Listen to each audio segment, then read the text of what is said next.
আল্লাহ রাসূল সাল্লাল্লাহু আলাইহি ওয়াসাল্লামের হাদিস আছে যে নিজের আত্মীয়দের উপর খরচ করলে দ্বিগুণ সওয়াব পাওয়া যায়, 2টি সওয়াব পাওয়া যায়। আর সাধারণ অসহায় মানুষদের উপর খরচ করলে 1টি সওয়াব পাওয়া যায়। হাদিসটি বোঝার জন্য একটু খেয়াল করুন। আল্লাহ রাসূল বলেন, যদি কোনো অসহায় মানুষের উপর খরচ করেন সওয়াব পাবেন 1টি, যদি নিজের আত্মীয়দের মধ্যে অসহায় মানুষের উপর খরচ করেন সওয়াব পাবেন 2টি। সওয়াব পাবেন কয়টি? 2টি। কারণ কি? যদি কোনো অসহায় মানুষকে দান করেন তাহলে শুধু দান করার সওয়াবটা পাবেন।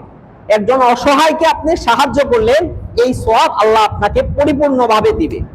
কিন্তু কিন্তু যদি কোনো নিজের আত্মীয়দের মধ্যে কেউ অসহায় থাকে আর তাকে আপনি সহযোগিতা করেন, 2টি সওয়াব পাবেন। একটি তো ওটি যেটা দান করার সওয়াব, আপনি যে পরিমাণ দান করেছেন, তাকে সহযোগিতা করেছেন, এই পরিমাণ সওয়াব তো আল্লাহ আপনাকে দেবেনই। সাথে আপনি যে আত্মীয়তার সম্পর্ককে, আত্মীয়তার বন্ধনকে মজবুত করলেন, আত্মীয়দের খোঁজ খবর নিলেন, এজন্য 1 অংশ সওয়াব পাবেন।